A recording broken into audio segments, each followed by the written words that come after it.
Are you storing your precious seeds correctly? Let's find out.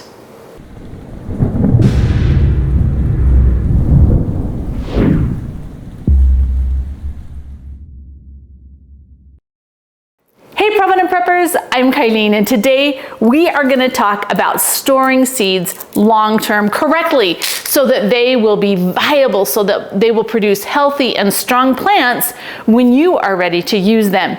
Now, it was interesting because I was in a class a few weeks ago, and when they talked about prepping and about what the most valuable thing will be 3 months into any event, and it turns out it was seeds. That was what they thought. And at first I thought about it, and then I had to kind of agree, because at 3 months, if you've got your water, if you've got your food storage, if you've got all the things that you need to make it to that 3-month mark, then we're looking out to the future, right? And at that point, the most valuable item that you will have for yourself or to barter will be viable seeds.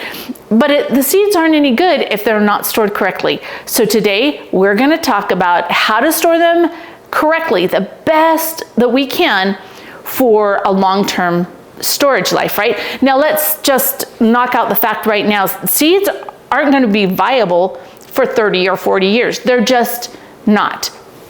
Okay, well, there are some circumstances, but for the most part, generally, the garden seeds that we're talking about, you know, they've got a shorter shelf life than that, but we can do a lot to extend that shelf life. So first, let's talk about seeds. So these little guys are actually living, right? Even when they're in little containers like this, these seeds are still alive. They're just in a dormant state. And we've got to do everything that we can to protect these little embryos so that when we do plant them, when we expose them intentionally to water and to soil and light and all the things that they need to grow, that they will grow healthy and strong, because they are still performing their basic life support functions just at a very reduced rate. Let's talk about the best storage containers to protect our sweet little embryos, okay? So I'm just gonna run through that real quick, and then we're gonna talk about why those are important. So just out in the open where they're exposed to light and heat and moisture in the air, this is the worst way to store seeds. They are not gonna last very long. But we have all kinds of really good options. Now, I really like to repurpose things. And these are just prescription bottles, right?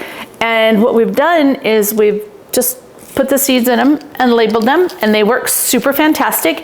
If you have arthritis or you don't want these child protective caps, you can go to your local pharmacy and just ask them for caps that will just snap on, and they will, some pharmacies will give them to you, other ones are gonna charge you like 10 or 15 cents for them. It's not very much, but these containers can be used over and over again.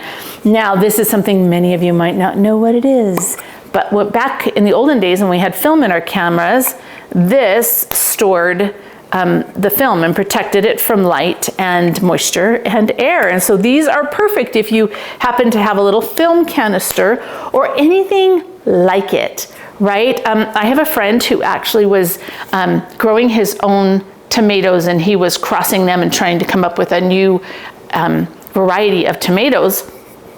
And that's what he stored his in, and some of his seeds were still viable after 30 years. Yeah, the germination rate went down, but that was a really long time. So that says something about the storage container and the temperature, but we'll talk about this. Glass jars, all those used glass jars that you have, maybe don't throw them away, because they are a really good environment for the seeds. They do need to be protected from light. And how about all these supplement bottles? I have lots of supplement bottles, and they're actually, a lot of them are really, really good for storing seeds. The colored ones or the non-transparent ones are ideal.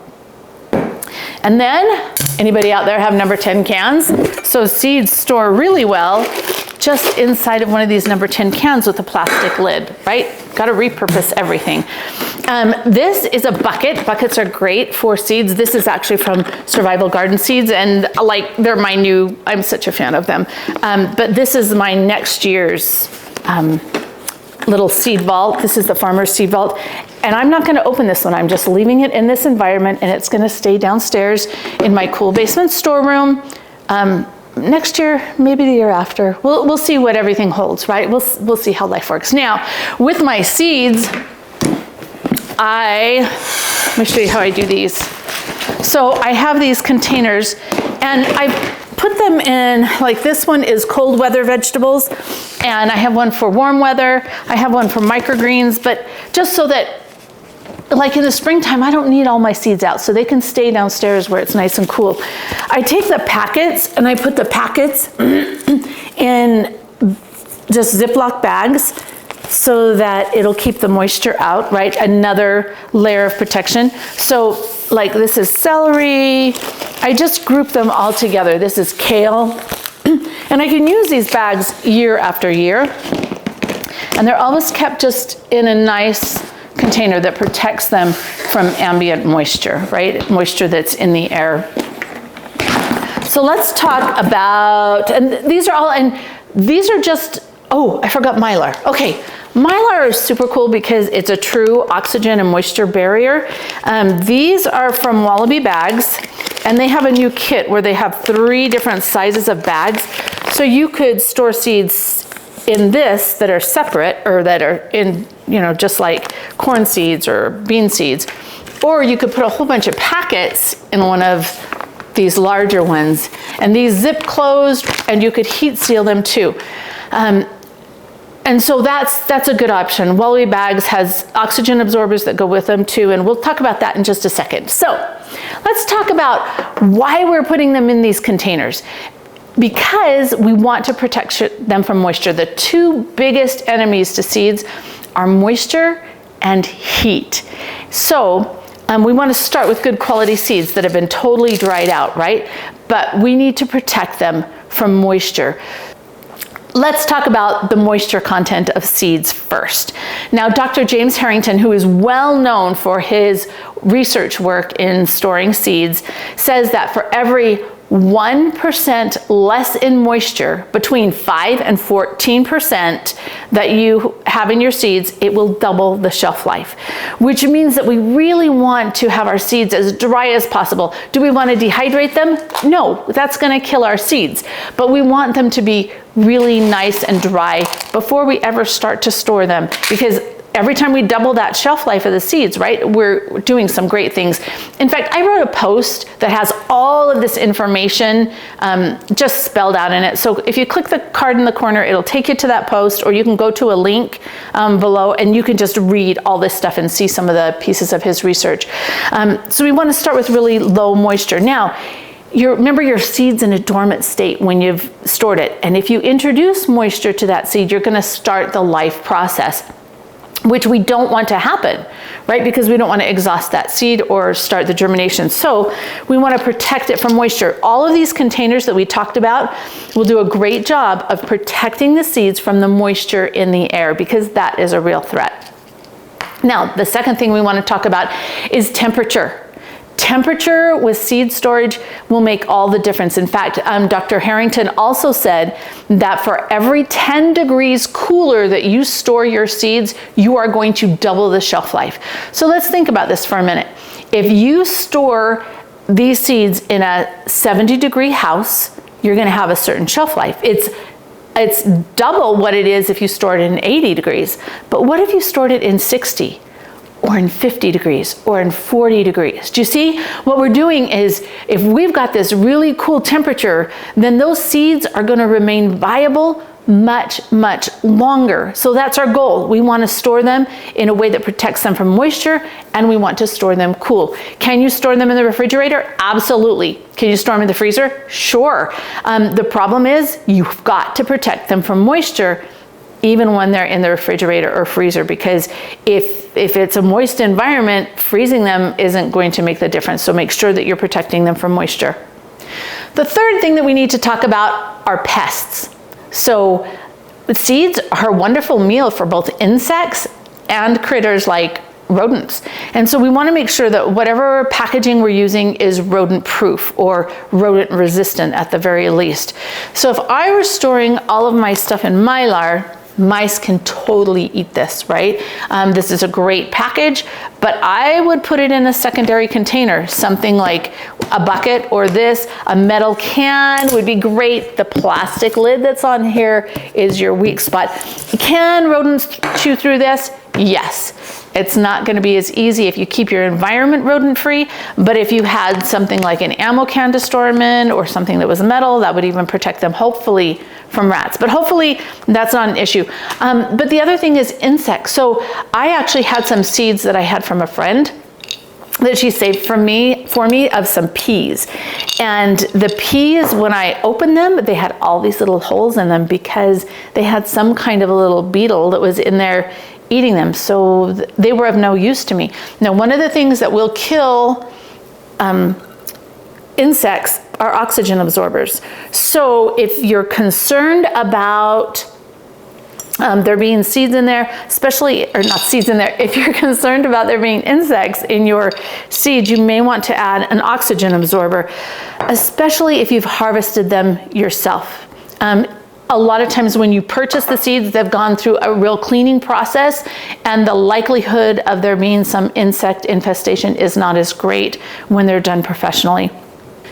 And talking about oxygen absorbers actually leads us into number 4, which is our storage gases.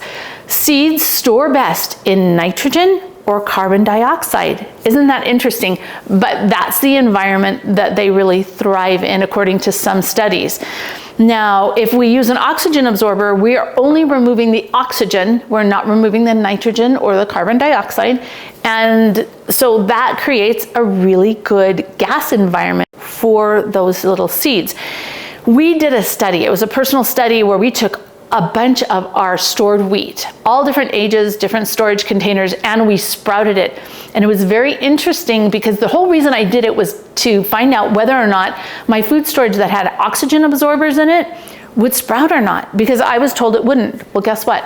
It does. In fact, some of the cans that had the oxygen absorber in it actually sprouted better than those who didn't. So that was a really interesting study, so you might want to go and just check that out. Now let's talk about vacuum sealing. What does the vacuum sealing do? It removes all of the air, well, not all of the air, but the majority of the air, which oxygen and nitrogen and any of the other gases that are in there. Which I read some studies that talked about how that is really effective for things like beans and corn, and it really increased the shelf life because vacuum sealing took care of the bugs as well as taking care of removing all of the air that was in there. So I think that's fine for larger seeds, but I would be a little bit concerned with the more fragile seeds. Have you ever seen, like, if you vacuum seal marshmallows, how they just puff up, right? We don't want to cause damage to our seeds because any type of mechanical damage is going to prevent them from germinating. So we've got to be really careful what we choose to use. Personally, at this point, I don't vacuum seal my seeds. If I did, I would probably leave them in the little seeds. If I would leave them in a container or one of the little bags, and I would probably vacuum seal that way and maybe provide them with just a little bit of protection. I don't know, because you'll see people say both things, and we're just looking at the highest longevity and success for these seeds. And I really think that if we just protect them from moisture and we store them really cool, that might be all that we really need to do. Seeds are not going to improve in storage. What you have is what you're going to get down the road, and they'll actually deteriorate a little bit over time. We want to make sure that we start out with high quality seeds. So when you're collecting them from your own garden, you're going to choose the very best plant, the very best looking fruit, right? You're gonna dry it appropriately and clean it appropriately. Don't shy away from it. You can totally save your seeds. That's one of the things about saving the heirloom or open pollinated seeds, is that they will produce another plant that is true to the parent. So we want to have the most beautiful parent plant that we can, or the one that produces the most fruit, or the one that tastes the best. And that way you can actually develop some of your own seeds that are the very best suited for your environment. What exactly is a reasonable shelf life to expect? Well, remember, storage conditions matter a lot. These are from Survival Garden Seeds, and here on the package, it says a 3 to 8 year shelf life. So could we extend that if we stored it in a very, very cool place? Absolutely. But if we store it at a nice, decent room temperature that's cool, right? Not an Arizona garage. We never want to store these in a shed or in some place that gets really warm. We should be able to expect a 3 to 8 year shelf life.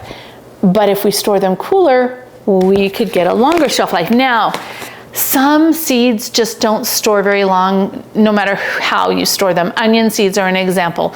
You're only going to have good viability and germination for a few years with onion seeds. And so it's really important that you continue to collect those. I have some right here that I haven't cleaned yet, but this is from an onion blossom that I had. These are white onions, and so that's a really good idea to be able to learn how to collect those over and over again, because you just can't store onion seeds very long. Other seeds have a significantly longer shelf life. It just depends. Now, what does the storage life mean? Well, we want the seeds to germinate. Usually when we get a package of seeds, the germination rate will be above 80%. That means if you had 10 seeds and you tried to germinate them all, you're going to get 8 plants that grow. When the germination rate decreases, so after 10 years, you might only get 1 or 2 of those seeds germinating, and so the germination rate has declined. But there's another factor, and that's the viability rate. The viability, how vigorous, how strong that plant is once it germinates. And in our wheat test where we were growing the wheat, we also did it with beans. You should check out that one. But when we were trying to sprout the wheat, some of them would sprout and then they just wouldn't go on. Like, they wouldn't go on. It was really interesting. And others sprouted really vigorously and grew vigorously. So that is part of the equation too. The best thing that you can do is always have a supply of fresh seeds, just to make sure that you've got what you need and you can grow whatever it is that you want to produce. In addition to seeds, let me just take a minute and talk about how important perennials are. Perennials are plants that grow back year after year. A lot of my herbs are perennials. My fruit trees, grapevines, berry bushes like strawberries or raspberries, all of those, you plant them and they produce year after year after year, and they are a great foundation. So make sure that you have those perennials in your yard in addition to some of these seeds that are quite frankly will produce a lot of food and can help you be healthy and strong even when the world around you is falling apart. One final thing that's really important to have are good books on seed saving. If you are going to be saving your own seeds, I have to say this one right here is my very favorite. And she goes through each plant and talks about how to save the seeds, because some things cross-pollinate, right? Some things you have to ferment the seeds to be, like tomatoes, to be able to save them for the next year. It's just really important to understand and to have some hands-on practice, just like with the gardening. If I just had this bucket in my storage, which wouldn't be a bad thing, but I've never worked my garden, I don't have good soil, I don't know how to save the seeds. Wow, that's a huge learning curve. The more that we can do now, the more skills that we can build, the more infrastructure we can have in place, the more successful that we will be. And now for the question of the day. How are you storing your seeds? Do you have any really cute, clever containers that you'd like to talk about? Comment below. And thanks for being part of the solution.